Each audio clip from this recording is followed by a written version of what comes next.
सभी स्टूडेंट का आपके इस परिवार में अनुभव ऑनलाइन क्लास में हार्दिक स्वागत है। आज देखिए हम यहाँ पे स्टार्ट कर रहे हैं। ये प्रथम सिद्धांत है थॉर्नडाइक महोदय का। बहुत ही प्रमुखता से सिद्धांत आपको पढ़ना है, इसे ये बहुत इंपॉर्टेंट है। तो ये देखिए यहाँ पे थॉर्नडाइक का सिद्धांत आप देखिए इनका जन्म कब हुआ था? 31 अगस्त को हुआ था। 31 अगस्त 1874 को इनका जन्म हुआ था। और इनकी मृत्यु कब हुई थी? 9 अगस्त, देखिए क्या है, 9 अगस्त 1949 को इनकी मृत्यु हुई थी। ये मूल रूप से क्या थे? पशु वैज्ञानिक थे। मूल रूप से क्या थे? पशु वैज्ञानिक थे। और ये कहाँ के रहने वाले थे? तो देखिए थॉर्नडाइक कहाँ के रहने वाले थे? तो आपको पता होना चाहिए ये कहाँ के रहने वाले थे? यूएसए के रहने वाले थे। ये कहाँ के रहने वाले थे? यूएसए के रहने वाले थे। मूल रूप से क्या थे? पशु वैज्ञानिक थे। इन्होंने अपना प्रयोग शुरू किया और तमाम से डिसीजन निकाले, तमाम से नियम बनाए। आइए देखिए यहाँ पे आपके कुछ नियम आपके प्रमुख हैं, उनको देखेंगे। यहाँ पे थॉर्नडाइक ने 2 उपनियम की व्याख्या की है। इनके उपनियम कितने हैं? मात्र 2। जब पूछा जाए थॉर्नडाइक के कितने उपनियम हैं, तो आइए देखिए यहाँ पे क्या है? उपनियम। थॉर्नडाइक के कितने उपनियम हैं? 2 आपके। एक तो आपका मुख्य नियम और दूसरा आपका विकल्प नियम। आइए देखते हैं। सबसे पहले देख लेते हैं कि आखिर मुख्य नियम कौन कौन से होते हैं। तो आइए देखिए, पहला आपका नियम है, पहला आपका नियम है, दूसरा आपका नियम है, तीसरा आपका नियम है। तो पहला नियम क्या है? आइए, अभ्यास का नियम। सबसे पहला नियम क्या है?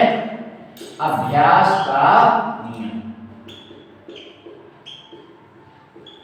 देखा आपने थॉर्नडाइक का जो पहला नियम है वो क्या है? आपका अभ्यास का नियम।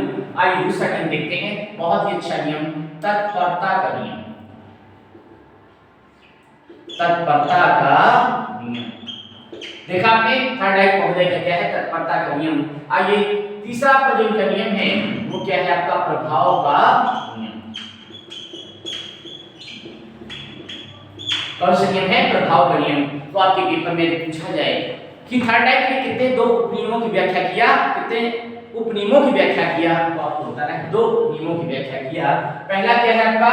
ये आप देखा आपने मुख्य नियम। दूसरा क्या है आपका? गौड़ नियम। ये आपके 2 नियम हैं। आइए यहाँ पे हमने आपको बताया क्या? अभ्यास का नियम। यहाँ पे बताया तत्परता का नियम, यहाँ पे बताया प्रभाव का नियम। अब यहाँ पे देख लेते हैं क्या अभ्यास का नियम है क्या? बहुत ही इंपॉर्टेंट लाइन उन्होंने दिया, बहुत इंपॉर्टेंट। आपने सुना है कि करते करते अभ्यास को जड़मति होत सुजान, रस्सी आवत जाते सिल पर होत निशान। देखिए कोई क्रिया हम बार बार दोहराते हैं उसे क्या कहते हैं? अभ्यास कहा जाता है। कोई क्रिया हम बार बार दोहराते हैं उसे क्या कहा जाता है? अभ्यास कहा जाता है। उससे जो रिजल्ट आता है वो क्या है? आपका पुनर्बलन। जो आपका क्या है? पुनर्बलन। तो ये देखिए यहाँ पे क्या है? आपका अभ्यास का नियम। तो देखिए यहाँ पे आपका क्या है? अभ्यास का नियम। जितना आप प्रैक्टिस करोगे उतना आपको क्या है? ज्ञान प्राप्त होगा। जिसमें आपने देखा कि थॉर्नडाइक ने अपने प्रयोग में क्या है? एक भूखी बिल्ली को शामिल किया। किसको शामिल किया? एक भूखी बिल्ली को शामिल किया था। भूखी बिल्ली को पिंजरे में बंद कर दिया था। क्या है? पिंजरे में बंद कर दिया। तो देखिए यहाँ पे क्या है? अभ्यास का नियम। बार बार अभ्यास को बार बार अभ्यास करेंगे तो आपको चीज आप सीख जाएंगे। जैसे बिल्ली भूखी थी, उसने बार बार प्रयास किया, अचानक उसका पैर जो है लीवर में पड़ गया, सिटकिनी खुल गई, दौड़ करके उसने भोजन को प्राप्त किया, उसे आत्मसंतुष्टि मिली। उसने बार बार इस प्रयोग को कई बार दोहराया, थॉर्नडाइक ने इस प्रयोग को बार बार दोहराया और एक समय वो आया कि बिल्ली बिना गलती किए लीवर को दबा देती और दौड़ करके भोजन को प्राप्त कर लेती। बहुत आसानी से भोजन प्राप्त कर ली। अर्थात क्या निष्कर्ष निकला कि बिल्ली ने क्या है? दरवाजा खोलना सीख लिया। सीखना अर्थात क्या? अधिगम अधिगम अधिगम। यहाँ पे सारे आपके मनोवैज्ञानिक हैं, वो चाहे आपके व्यवहारवादी हो चाहे आपके संज्ञानवादी हो, सब आप सीखने पे की ही प्रबलता पे बल देते हैं, जिसे हम अधिगम कहते हैं। तो आइए देखिए यहाँ पे क्या है, अभ्यास का नियम। आपका जितना अभ्यास करोगे उतना कोई चीज आपकी क्लियर होगी। आइए दूसरी चीज हम देखते हैं। क्या दूसरी चीज में यहाँ पे आप देख रहे हैं क्या, तत्परता का नियम। तत्परता का मतलब होता है तैयार रहना। तत्परता का जो शाब्दिक अर्थ है वो क्या है आपका, तैयार रहना। जब तक बालक सीखने के लिए तैयार नहीं है, कोई उसे सिखा नहीं सकता, चाहे जितना बड़ा टीचर क्यों ना हो, चाहे जितना बड़ा प्रोफेसर क्यों ना हो, चाहे जितना बड़ा गुरु क्यों ना हो। जब तक वो सीखने के तत्पर नहीं है, तैयार नहीं है, तब तक उसे कोई सिखा नहीं सकता। इसलिए क्या है, सबसे पहले पढ़ाने से पहले उचित वातावरण पैदा करना चाहिए। सबसे पहले आपका उचित वातावरण आपका पैदा करना चाहिए, ताकि क्लास का एक अच्छा माहौल हो और प्रत्येक बच्चा सीखने के लिए क्या है, बाध्य हो जाए। तो ये क्या है आपका, यहाँ पे देखा आपने क्या, तत्परता का नियम। और आपका देखिए यहाँ पे प्रभाव का नियम। देखिए प्रभाव का नियम, प्रभाव के नियम को सुख एवं अनुभूति का नियम कहते हैं। इसे क्या कहते हैं, सुख एवं अनुभूति का नियम भी कहते हैं।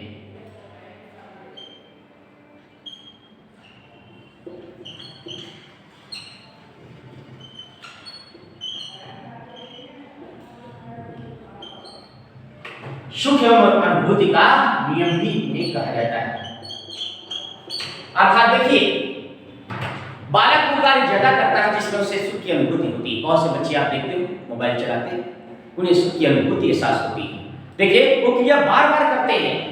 आपके बड़े लोग देखिए, गार्जियन इतना मोबाइल नहीं चला पाता जितना कि बच्चे चला लेते हैं। ये क्या है आपका, देखिए क्या है, सुख एवं अनुभूति का नियम, जिसमें आपको बच्चे को कार्य बार बार करते हैं जिसमें उसे उन्हें आनंद की प्राप्ति होती है। तो इसलिए इसका नाम पड़ा क्या, सुख एवं अनुभूति का नियम।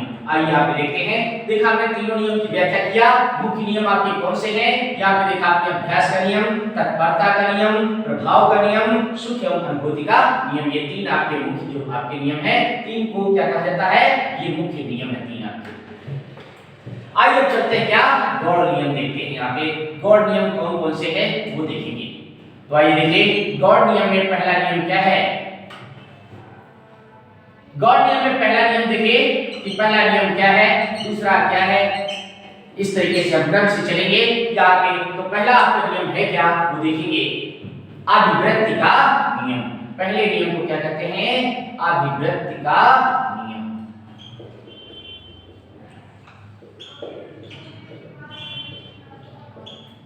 पहले नियम को क्या कहा जाता है, अभिव्यक्ति का नियम। आइए दूसरे नियम को क्या कहा जाता है, तो चलिए देखते हैं, बहुअनुक्रिया का नियम। दूसरे नियम को क्या कहेंगे, बहुअनुक्रिया का नियम करेंगे।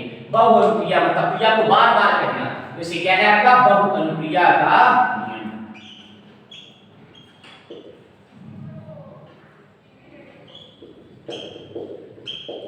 बहुअनुक्रिया का नियम देखा आपने।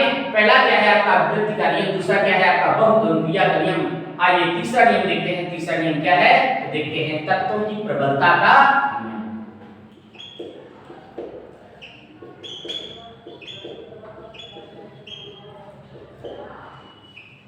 प्रबलता का नियम क्या है आपका, तत्वों की प्रबलता का नियम। ये तीन नियम हो चुके। आइए देखिए यहाँ पे देखते हैं आपका चौथा नियम क्या है वो देखते हैं। यहाँ पे देखिए ये कौन सा, तीसरा नियम। आइए देखते हैं चौथा नियम क्या है, फिर देखेंगे पांचवा नियम क्या है। तो आइए देखिए चौथा नियम है क्या, सादृश्यता का नियम। ये क्या है आपका, सादृश्यता का नियम। और लास्ट नियम क्या है आपका, साहचर्य का नियम।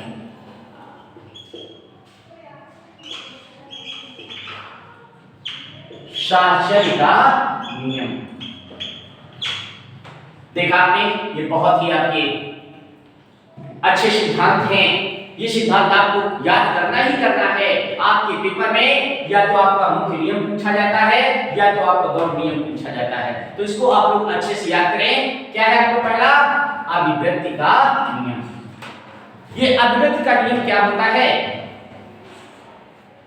ये देखिए अभिव्यक्ति मतलब क्या है, मनोस्मृति से कहा जाता है। इसी नियम को, अभिव्यक्ति के नियम को मनोवृत्ति का नियम भी कहते हैं। देखिए वही सेम चीज है। आप देखिए, आपने देखिए वही सेम, इसलिए हमने ये लिखा ताकि आपको पता चले चाहे अभिवृत्ति आ जाए या मनोवृत्ति आ जाए, एक ही चीज है, कोई अंतर नहीं। देखा आपने अभिवृत्ति का नियम यहां पे देखा। अभिवृत्ति का मतलब क्या है?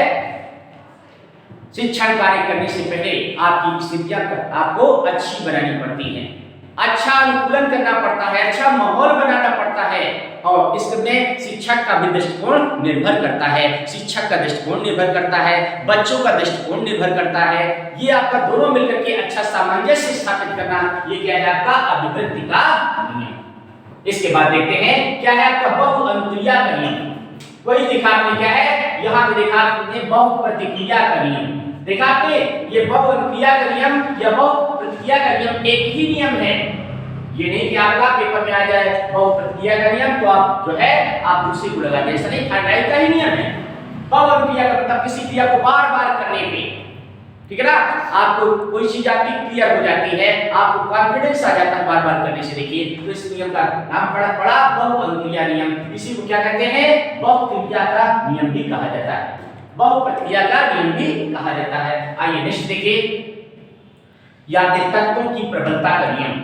यहाँ पे तत्वों की प्रबलता मतलब पढ़ाने की क्वालिटीज और पढ़ाने का आपका सिलेबस, पढ़ाने की आपकी जो है आपका कंटेंट डिपेंड करता है आपकी लर्निंग पे। कंटेंट जितना आपका अच्छा होगा अधिगम उतना ही आपका सरल बनता है, अधिगम उतना ही आपका सरल बनता है। और पढ़ाने की टीचिंग कैसी होती है? सरल से जटिल की ओर, अर्थात सिंपल से कॉम्प्लेक्स की ओर हमेशा पढ़ना चाहिए। बच्चों को वहां से स्टार्टिंग करिए जिसका ज्ञान बच्चों को पहले से हो, उसी ज्ञान को आगे बढ़ाइए, उसी ज्ञान को आगे बढ़ाइए। ये क्या कहते हैं? सिंपल से जटिल की ओर। तो आइए देखिए ये क्या है? तत्वों की प्रबलता आपका मतलब अच्छे अंक शामिल करना जिसमें बच्चे को रुचि हो, ये आपका क्या है? तत्वों की प्रबलता। आपका देखिए तत्वों की प्रबलता मतलब आपकी तत्वों की क्या है? तत्वों की आपकी मजबूती। एक प्रकार से अच्छे कंटेंट होंगे, अच्छा आप कंटेंट बच्चों को पढ़ाएंगे तो कहीं ना कहीं वो क्या है आपके सीखने के लिए बाध्य होंगे। इसका मतलब ये हुआ। आइए देखिए सादृश्यता का नियम, इसे देखिए सादृश्यता का नियम यहाँ पे देखेंगे, देखते हैं कि सादृश्यता का नियम क्या है। यहाँ पे आत्मीकरण का नियम, इसे आत्मीकरण का नियम भी कहा जाता है। सादृश्यता किसी को आइकॉनिक बना लेना, किसी को आदर्श बना लेना कि हमें ये काम करना है, हम इनको आदर्श मानते हैं, भगवान राम को आदर्श मानते हैं, माँ सीता को आदर्श मानते हैं, माँ दुर्गे को आदर्श मानते हैं, अपने पिता को आदर्श मानते हैं, पिता को आदर्श मानते हैं, स्वामी विवेकानंद को आदर्श मानते हैं, गांधी जी को आदर्श मानते हैं। इनको आदर्श मान करके आप देखिए आपका लर्निंग करिए, आपकी जो है लर्निंग आपकी क्या हो जाएगी? आपकी स्थायी हो जाएगी। किसी को आदर्श मान करके अर्थात क्या है? उनसे प्रेरणा आपको मिलती है, उनसे आपको प्रेरणा मिलती है कि जैसे वो कठिन परिस्थितियों को उन्होंने झेला है, आपको भी संघर्ष करने की क्षमता बढ़ जाती है आपके अंदर। तो देखिए ये क्या है आपका? सादृश्यता का नियम। ये आपका क्या है? सादृश्यता का नियम। इससे अधिगम आपका बहुत ही आसान होता है। बच्चों आपको मालूम है पढ़ाई के समय में बहुत सी समस्याएं आती हैं। बहुत से बच्चे हमारे दूर चले जाते हैं, अपने होम जनपद को छोड़ करके बाहर चले जाते हैं। वहाँ खाना बनाने की समस्या, खाना खाने की समस्या, आने की समस्या, जाने की समस्या, फीस की समस्या, बड़ी समस्याएं हैं। और उन समस्याओं को आपको व्यवस्थित करना यही जीवन की कला है। उन समस्याओं को व्यवस्थित करना ये जीवन की कला है। ये क्या आपका देखिए अर्थात ये सब सादृश्यता का अंक है। इसके बाद देखिए साक्षर का नियम। साक्षर का नियम देखिए यहाँ पर भी आप देखेंगे क्या है? साक्षर का नियम यहाँ पर भी है, साक्षर का नियम यहाँ पे। साक्षर का मतलब साथ होता है।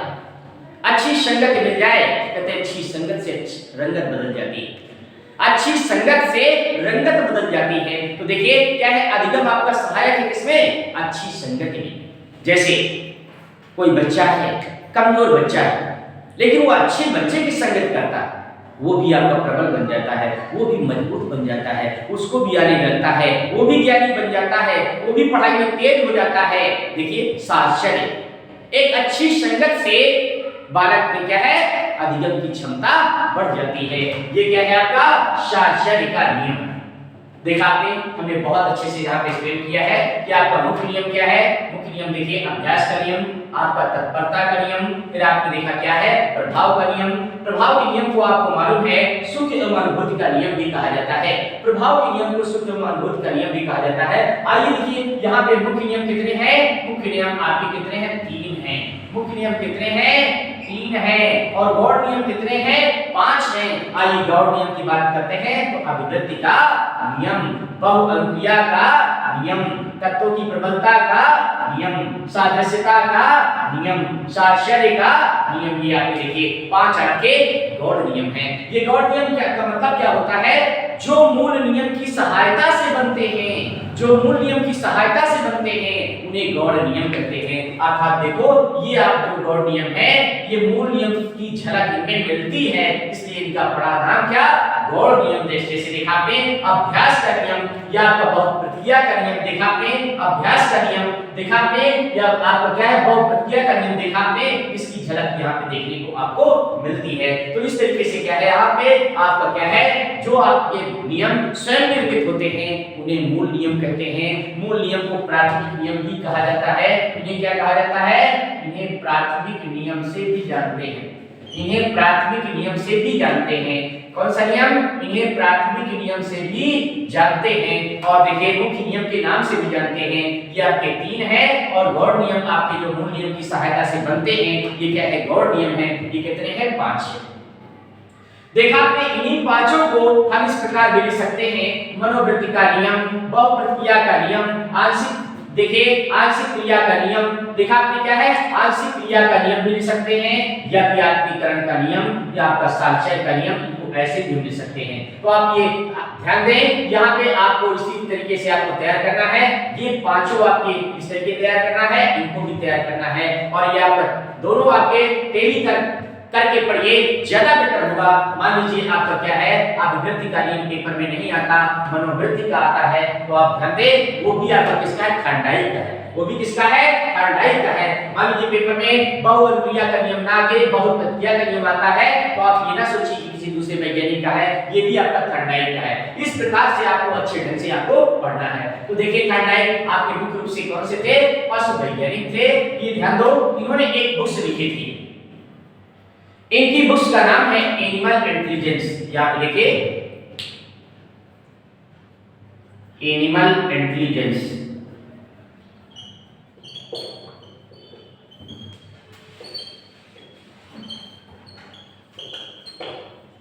इंटेलिजेंस यहाँ पे देखिए एनिमल इंटेलिजेंस, ये थर्मोडायनामिक की बुक है। इन्होंने कब लिखा था ये भी आपको बताएं, एनिमल इंटेलिजेंस की बुक्स की रचना कब किया था थर्मोडायनामिक ने, तो ये देखिए 1898 में की थी। 1898 में इस बुक की रचना किया था। 1898 में आप देखिए इस बुक की रचना किया था। किस बुक की रचना किया था, एनिमल इंटेलिजेंस बुक्स की रचना 1898 में किया था। तो कभी आ जाए थर्मोडायनामिक की कौन सी बुक्स है, तो देखिए एनिमल इंटेलिजेंस। ये कहां के रहने वाले थे, ये यूएसए के रहने वाले थे। ये कहां के रहने वाले थे, यूएसए के रहने वाले थे। आइए ये आपसे पूछता है कि कौन-कौन से आपके सिद्धांत हैं। ये तो आपके क्या रहे, ये नियम रहे। ये आपके क्या है, आपके मुख्य नियम है, गौड़ नियम है, ये आपके सारे नियम हैं। यदि आपको सिद्धांत की बात आती है तो देखिए सिद्धांत क्या है यहाँ पे, ये देखेंगे आप। देखिए सिद्धांत देखिए यहाँ पे संबंधवाद सिद्धांत नहीं का है थर्मोडायनामिक जी का, या प्रयत्न भूल का सिद्धांत आवे तो भी थर्मोडायनामिक का, या आपको दीपन क्रिया के नियम आ जाए तो भी थर्मोडायनामिक का, संयोजनवादी सिद्धांत किसका आ जाए तो भी थर्मोडायनामिक का, एसआर थ्योरी आ जाए तो भी थर्मोडायनामिक का, बहुकारक क्रिया आ जाए तो भी थर्मोडायनामिक का, बहुखंड नियम आए तो भी थर्मोडायनामिक का, परमाणुवादी सिद्धांत पूछा जाए तो भी थर्मोडायनामिक का। देखा आपने, बहुत ही अच्छे रूल हैं आप देखिए। और यहाँ पे आपका जो मुख्य थीम है हमारी, मुख्य थीम यहाँ पे क्या आती है, देखिए मुख्य थीम क्या है, तो मुख्य थीम क्या लिखी, प्रयास एवं त्रुटि का सिद्धांत। आपका देखिए क्या है, आपका प्रयास एवं त्रुटि का सिद्धांत। जब आप प्रयास करोगे तो प्रारंभिक स्तर पे आपको तमाम सी त्रुटियां भी देखने को मिलती हैं। प्रारंभिक स्तर पे क्या है, त्रुटियां भी देखने को मिलती हैं और धीरे धीरे वो त्रुटियां दूर हो जाती हैं और आप उस कार्य में दक्ष हो जाते हैं। जैसे आप लोगों ने कभी साइकिल चलाई हुई देखा होगा, जब शुरू में आप लोग चलाते हैं तो 2-4 बार गिरते हैं, 2-4 बार गिरते हैं, धीरे धीरे आप सीख जाते हैं, वो साइकिल चलाना सीख जाते हैं। इसके बाद देखा आपने मोटरसाइकिल चलाना सीख जाते हैं। इसके बाद देखा आपने कार चलाना सीख लिया और बड़ी गाड़ी चलाना सीख लिया। तो ये किस पे डिपेंड करता है, देखा आपने कि आपका प्रयास एवं त्रुटि का सिद्धांत पे आपका आधारित है और ये सब चीज डिपेंड करता है अभ्यास के नियम पर। अभ्यास का नियम किसका है? थर्मोडायनामिक का। देखा आपने बहुत प्रमुखता से हमने इसको समझाया, आप लोग बहुत अच्छे से पढ़े। तो मिलते हैं नेक्स्ट वीडियो में। ओके।